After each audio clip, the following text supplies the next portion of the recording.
This is Sanders' response and him trying to defend his position versus the bailout as far as Wall Street and the auto industry is concerned. I'm starting this up because I think he made a pretty emotional response as far as that's concerned and how he feels. But again, he has to stop pivoting back to the economic side, and he's got to come away from that and get more personal. You know, he's acting like he's basically a college professor that is lecturing on a specific subject, whereas Clinton is acting like a social worker and making connections with the people. He's got to stop doing that. But okay, so now I'm going to play the section where he makes his emotional response. I believe that the recklessness, the greed, and the illegal behavior of Wall Street drove this country into the worst economic downturn in the history of the modern history of the United States of America. And I will be damned if it was the working people of this country who have to bail out the crooks on Wall Street. And what I propose, and I had an amendment that was defeated. It was defeated by a voice vote on the floor of the Senate that said to those people on the top who benefited from Wall Street greed, I said, you pay for the bailout. Don't go to my constituents who are struggling to make ends meet. In terms of the auto bailout, of course that made sense. In terms of the stimulus package, of course that made sense, and I strongly supported President Obama's position on that. But let us be clear. One of the major issues, Secretary Clinton says I'm a one-issue person. Well, I guess so. My one issue is trying to rebuild a disappearing middle class. That's my one issue.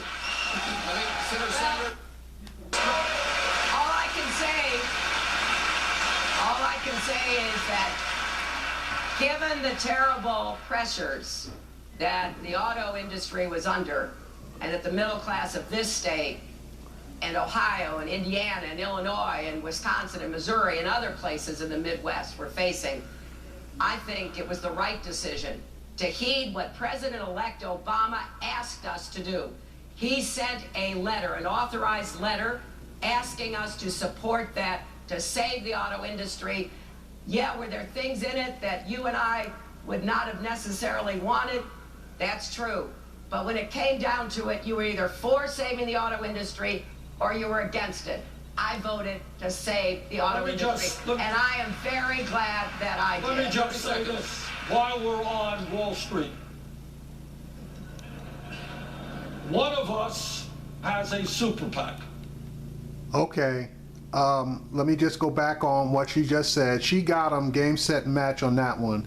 And now he's going to go. Now he's going to start talking about the financing. But she, in my opinion, clearly won that portion of it.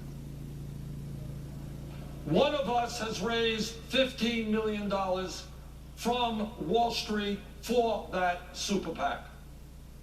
One of us has given speeches on Wall Street for hundreds of thousands of dollars. Now, I kind of think if you get paid a couple of $100,000 for a speech, must be a great speech. I think we should release it and let the American people see what that transcript was. And I have said, and I will say again, I'll be happy to release anything I have as long as everybody else does too. Because what really is behind that question, Republicans and Democrats, is whether I can stand up to Wall Street. Well, let's have some facts instead of some rhetoric for a change. I went to Wall Street when I was a United States Senator. I told them that they were wrecking the economy. I asked for a moratorium on foreclosures. I asked that we do more to try to prevent what I worried was going to happen. I also called for closing loopholes, including the carried interest loophole. I also called for changes in CEO pay. I have a record. And you know what? If you were going to be in some way distrusted or dismissed about whether you can take on Wall Street, if you ever took money. President Obama took more money from Wall Street in the 2008 campaign than anybody ever had. And when it came time to stand up to Wall Street, he passed and signed the toughest regulation since the Great Senator Recession. Sanders, let me just with follow the up with you. Dodd-Frank regulation. Senator Okay, she lost that one because one, she basically is trying to hide behind the fact that the Republicans haven't been asked to make their transcripts available. She's not running against the Republican, she's running against the Democrat. Okay, if this were the actual debate between a Republican and a Democrat, that would be fair. It's not fair because Bernie is a Democrat, quote unquote, and she is just letting this particular issue fester by not just coming out and giving up the transcripts unless there's something in there that she absolutely doesn't want to have released. Sanders, just yesterday, in fact, you said, I believe it was yesterday, you said not only what her speech must have been a fantastic speech, it must have been a Shakespearean speech for that amount of money. Is her answer enough for you that she'll release it when all the Republicans and Democrats release it? Everybody else to release it. Well, I'm your Democratic opponent. I release it. Here it is. There ain't nothing. I don't give speeches to Wall Street for hundreds of thousands of dollars. You got it. Second of all, when we talk about being tough on Wall Street, and this really galls me and the American people. Recently, Goldman Sachs, among many other major financial institutions on Wall Street, as you know, reached a settlement with the federal government for $5 billion because they were selling worthless packages of subprime mortgages. $5 billion settlement. You know how many people, executives on Wall Street, have gone to jail? If your kid caught with marijuana in Michigan, you get a police record. If you're an executive on Wall Street that destroys the American economy, pay a $5 billion fine, no police record. If I'm elected president, we're going to bring justice back to a broken criminal justice system. Secretary Clinton? Well, He nailed her on that one. He absolutely got her. So, you know, she's going to come back trying to cover again. But she really doesn't have a real strong defense in this particular issue. I think we are in vigorous agreement on this. I have said repeatedly, no bank is too big to fail, no executive too powerful to jail, and I have said that I would use the tools in the Dodd-Frank regulations, that if any bank posed a systemic risk to the economy, they would be broken up. Because we now have tools, laws, that we didn't have before. And I am very happy we did, because there does need to be accountability, including criminal accountability if it is called for. Senator Sanders, I just want to show the audience, you sent a tweet. I want to return to trade. You sent a tweet on Thursday. This is the tweet. I'm showing it to the viewers. It said, the people of Detroit know the real cost of Hillary Clinton's free trade policies. It shows pictures of crumbling buildings. It seems like you're blaming her for the situation in Detroit. I am blaming the trade policies. You know, this is an amazing thing, which I didn't know until recently. And I wonder how many people did know this. But you're calling them Hillary Clinton's free trade policy. Well, Hillary Clinton and everybody else who supported these disastrous trade policies, she wasn't alone. We had many, many Republicans and far too many Democrats who supported these disastrous trade policies. Do you know that in 1960, Detroit, Michigan was one of the wealthiest cities in America? Flint, Michigan was a prosperous city.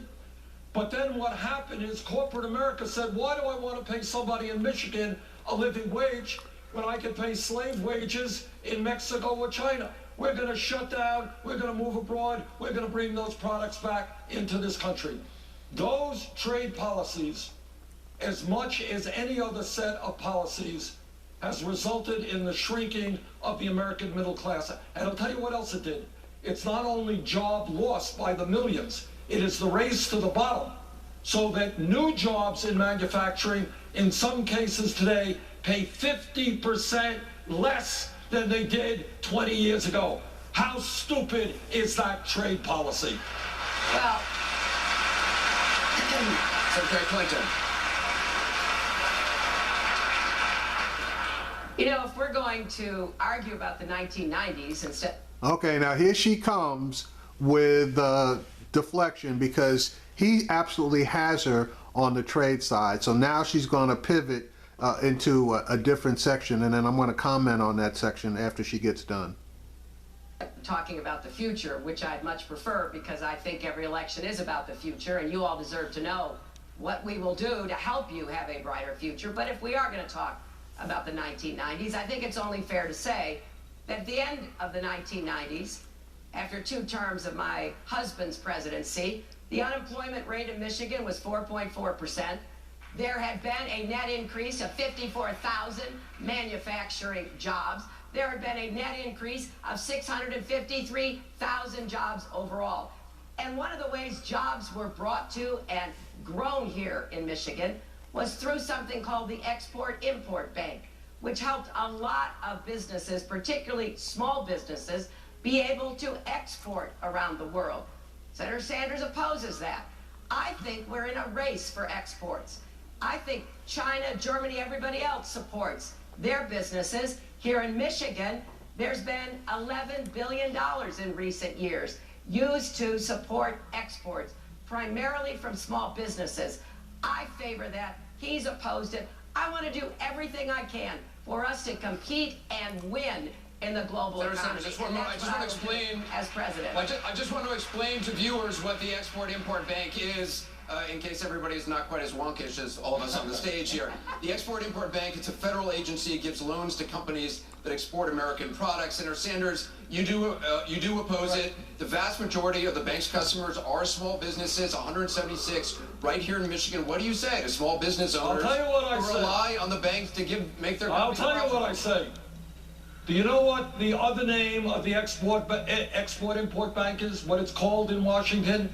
It's called the Bank of Boeing. Because Boeing itself gets 40% of the money discharged by the Export-Import Bank. 75% of the funds going from the federal government, the Export-Import Bank, goes to large, profitable corporations.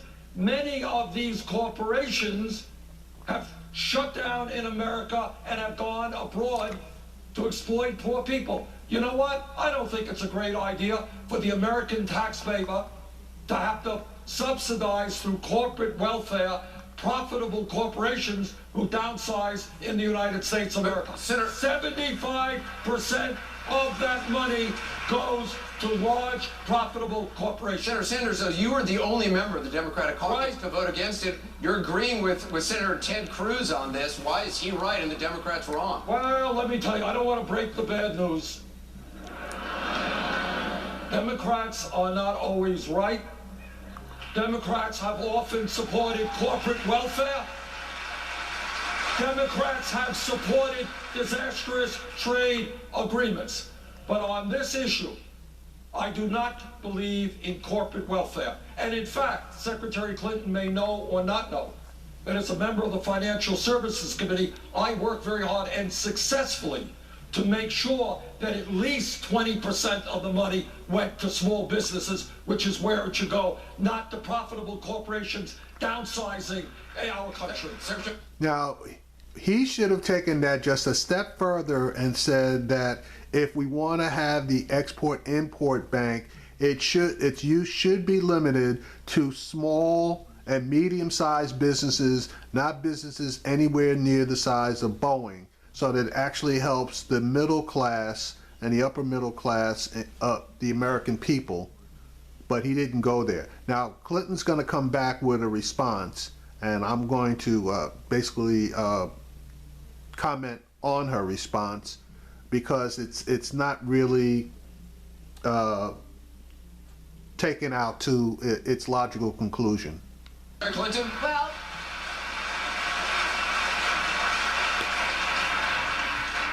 when I traveled around the world on your behalf as Secretary of State, went to 112 countries, one thing I saw everywhere was how European countries, Asian countries were supporting their companies back in their countries to be able to make sales and contracts in a lot of the rest of the world. In fact, without the Export-Import Bank supporting businesses of all sizes, I believe more jobs would be lost here at home. More jobs literally would be exported. Instead of exporting products, we would be exporting jobs. I just believe that Senator Sanders, he took that lonely position because most of us who saw the results, I saw it as a senator from New York. Your senators saw it here in Michigan. They can give you the names of the 240 companies in Michigan that have been helped. There's a company in Livonia that is being helped. There's companies all over this state. And I know if we're going to compete and win in the global economy, we can't let every other country support their companies and we take a hands-off approach. Okay. I'm going to let you respond. I'm going to let you respond, but I just got to... Okay, I'm going to jump in here real quick. Okay, this has been going on for 30, 40 plus years. She's right that other countries do support their businesses. The first place that I saw this was in Japan, where Japan was supporting the industries that were exporting out to the United States, and there were tariffs at that time. Japan, what they would do, they would allow the companies to price products that were being exported over here so that they would be price competitive over here, and they would provide those same companies subsidies. Germany did the same thing. China at this point is doing the same thing, except instead of providing subsidies, they're manipulating their currencies in order for their the Chinese manufactured products to be price competitive in the United States, which in turn causes our products that we export to their countries to be non-price competitive. That is a bunch of bullshit. So yeah, I feel like the Exim Bank should be used for people that are manufacturing and exporting goods, but not for the Boeings of the world. If you want to come out and have a separate financing, special financing for Boeing, do that. But leave the Exim Bank alone and allow the people who really should be using it, which is small and medium manufacturers, to gain access to it for the credit they need in order to try to get their products out overseas. I want to push back on this. Senator Sanders is correct. The majority of this money from this bank does go to Boeing, goes to companies like Caterpillar. Do they really need this money? I'll tell you what, Anderson, after I investigated it, I concluded that they did, and here's why. There are two big plane manufacturers in the world. There's Airbus and there's Boeing. Airbus does everything it can to get contracts to sell planes everywhere in the world. We don't have as quite an aggressive outreach from our government. I did go in many places around the world to sell American products because the alternatives were usually European, Asian, primarily Chinese products. That to me was an unacceptable concession. So yes, Boeing and other big companies get support just like their competitors do from the companies that they are from in the countries that provide the support. Thank you. Thank you, sir. Isn't it tragic that these large multinational corporations making billions of dollars a year, shutting down in America, going to China, going to Mexico? Oh, absolutely, they need a handout from the American middle class. I don't think so. Second of all,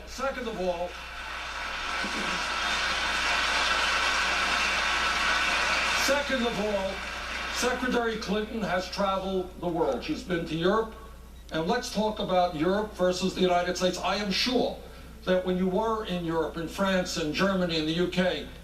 Now he's going to jump off into another subject, but again, I'm going to come back in to the fact that if all the manufacturing is done here, I got no problem with the government stepping in and helping manufacturers here compete against in other markets against countries that are doing the same thing for their companies. But if you're manufacturing various places all over the world, then it's my opinion that that XM Bank financing should not be available to you.